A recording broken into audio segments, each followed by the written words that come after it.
फिर जीने का सहारा हो गया, आंखों ही आंखों में। साल 1956 की सबसे कामयाब बॉलीवुड फिल्म है गुरदत्त द्वारा निर्मित और राज खोसला द्वारा निर्देशित film CID, starring Dev Anand, Shakila, Johnny Walker, KN Singh and introducing Waheeda Rahman.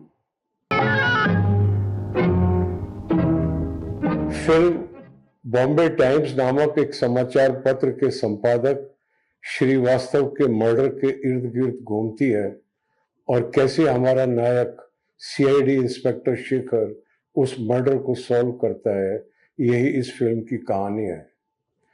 जब एडिटर श्रीवास्तव समाज के एक बहुत ही प्रतिष्ठित व्यक्ति धर्मदास के अंडरवर्ल्ड कनेक्शंस को एक्सपोज करने लगता है, तब उसको धमकी भरे फोन आने लग जाते हैं।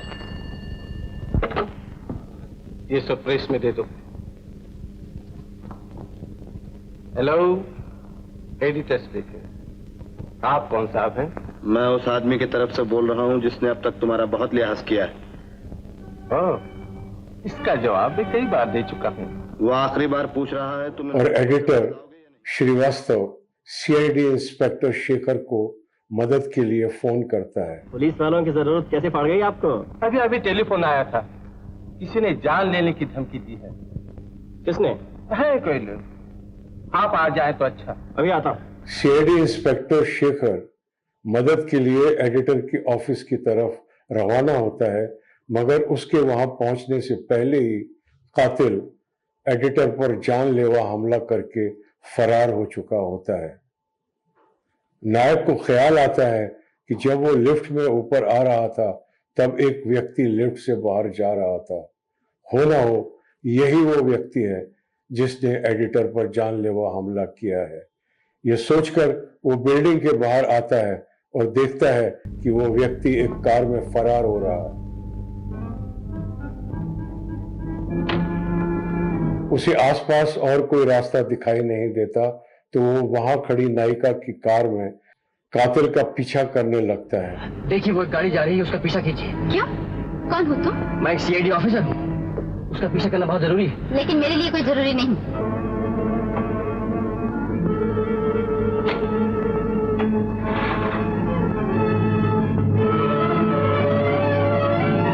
नायिका को नायक की यह हरकत बिल्कुल भी अच्छी नहीं लगती और वो गुस्से में आकर गाड़ी की चाबी निकालकर गाड़ी के बाहर फेंक देती है। इतने में बाहर बारिश भी होने लगी है और ऐसी बारिश में अब उस चाबी को ढूंढना नामुमकिन है। लिहाजा रात को नायक और नायिका उसी गाड़ी में रात बिताते हैं और जब सवेरा होता है तब पता लगता है कि वो एक नदी के किनारे है। भूत मेरा क्या नाम रे, नदी किनारे गाँव रे, पीपल झूमे मोरे आंगना ठंडी ठंडी छाँव रे। उधर पुलिस मौके वारदात से एक शख्स को पकड़ती है और उसे गिरफ्तार कर लेती है। वो शख्स बताता है कि वो कातिल नहीं है, मगर उसने कातिल को देखा है और वो कातिल को पहचान सकता है। इधर केस का इन्वेस्टिगेशन आगे बढ़ रहा होता है और उधर नायक और नायिका का प्रेम भी आगे बढ़ रहा होता है। के पहला पहला प्यार भर के आंखों में खुमार, जादू नगरी से आया है कोई जादूगर, वो लेके पहला पहला प्यार। जब नायक सीआईडी इंस्पेक्टर शेखर उस व्यक्ति के रूबरू होता है जिस व्यक्ति को पुलिस ने मौके वारदात से पकड़ा है, तब वो पुलिस से कहता है कि इसे छोड़ दो, ये एक मामूली जेब कतरा है, मैं इसे पहले से जानता हूँ। उसे पहचान सकते हो? उसके तो बाप को भी पहचान लूं अगर एक बार देख लूं बस। अच्छा जाओ। जाऊं?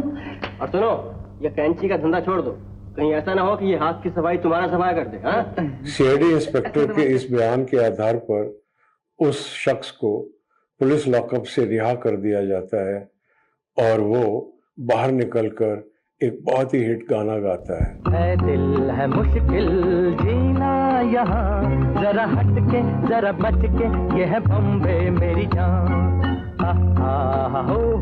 हो ही हा। नायक का boss superintendent of police Mathur नायक को सूचित करता है कि एडिटर श्रीवास्तव का इंतकाल हो गया है और उससे पूछता है कि उसने केस में क्या प्रगति की है। नायक सुपरिटेंडेंट पुलिस को बताता है कि जिस सिगरेट के टुकड़े को कातिल मौका वारदात पर छोड़कर गया, उस टुकड़े के अंदर चरस बरामद हुई है।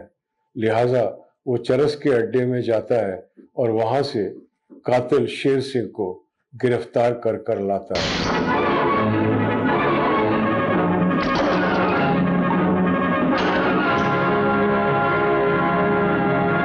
दर्शकों को इस बात का भी पता चलता है कि नायिका रेखा एसपी माथुर की ही बेटी है। वो मेरी मोटर लेकर भागा था और आज पीछा करते करते इधर घर में भी घुस आया है। ये है वो? हाँ हाँ दीदी ये है। Hello Shekhar, deputy inspector Shekhar. और इस प्रकार नायक शेखर और नायिका रेखा के बीच की नजदीकियां और बढ़ने लग जाती हैं। ही आंखों में इशारा हो गया, बैठे बैठे जीने का सहारा हो गया। नायक मास्टर के सामने सस्पेक्ट्स की परेड करता है और मास्टर उन सस्पेक्ट्स में से असली कातिल शेर सिंह को पहचान लेता है। शेर सिंह की शिनाख्त होते ही असली कातिल धर्मदास की परेशानियां बहुत बढ़ जाती हैं और वो अपनी सहायक कामिनी को फोन करके कहता है कि वो नायक को अपने पास बुलाए और उसको सही रास्ते पर आने के लिए मजबूर करे। कामिनी नायक शेखर को फोन करती है। एडिटर श्रीवास्तव के खून के बारे में मुझे कुछ ऐसी बातें मालूम हैं जिनमें शायद आपको दिलचस्पी हो। आप यहाँ क्यों नहीं आ जाती? कामिनी द्वारा बताई गई गाड़ी में नायक उसके अड्डे पर जाता है, मगर उसकी बातें मानने से इनकार कर देता है और वो वहां से लौटकर अपना इंटरोगेशन और तेज कर देता है। कह सकोगे ये निशान तुम्हारे नहीं है? मुझे छोड़ दो, मुझे छोड़ दो, मुझे छोड़ दो, मैंने कुछ नहीं किया। तुम समझते हो तुम्हारी ये चीखो पुकार तुम्हें बचा लेगी? दुनिया की कोई ताकत तुम्हें फांसी से नहीं बचा सकती। अगर कोई चीज तुम्हें बचा सकती है तो सिर्फ तुम्हारा ये बताना कि इस खून के पीछे कौन था। बताओ वो कौन था जिसने खून की प्यास खुद बुझाई और फांसी चढ़ने तुम्हें। इंटरोगेशन के बाद जब शेर सिंह अपने सेल में आता है तो वहां दो लोग पहले से ही मौजूद होते हैं जो कि धर्मदास की गैंग से हैं। वो शेर सिंह की हत्या कर देते हैं, मगर इल्जाम नायक शेखर पर लगा देते हैं कि उसने पुलिस के इंटरोगेशन में उसको इतना टॉर्चर किया कि जब वो सेल में आया तो वो दर्द से कराह कर टपका और मर गया। अदालत में भी यही गवाही काम आती है और नायक शेखर के सामने इस गुत्थी को सुलझाने के लिए फरार होने के अलावा कोई रास्ता नहीं रह जाता। फरार होने के बाद नायक शेखर वापस उसी रहस्यमयी लड़की कामिनी के पास जाता है और उससे कहता है कि तुम एक गलत रास्ते पर चल रही हो, मेरा साथ दो। मगर इसके पहले कि कामिनी असली कातिल के राज पर से पर्दा उठा सके, वो वहां पर आ जाता है और कामिनी एक गाने के द्वारा नायक को वहां से फरार होने के लिए मदद करती है और खुद भी उसके साथ फरार हो जाती है। कहीं पे निगाहें, कहीं पे निशाना, कहीं पे निगाहें, कहीं पे निशाना, जीने दो जालिम, बनाओ ना दीवाना। वहां से निकलने के बाद नायक पुलिस को फोन करता है और कहता है मैं सरेंडर करने को तैयार हूं क्योंकि मैंने गुत्थी को सुलझा लिया है। मगर उसके पुलिस स्टेशन पहुंचने से पहले ही धर्मदास के गुंडे कामिनी पर गोली चला देते हैं और वो घायल हो जाती है। कामिनी हॉस्पिटल में एडमिट होती है और उसका ऑपरेशन होता है। डॉक्टर इस बात की उम्मीद लगाए हुए हैं कि वो बच जाएगी।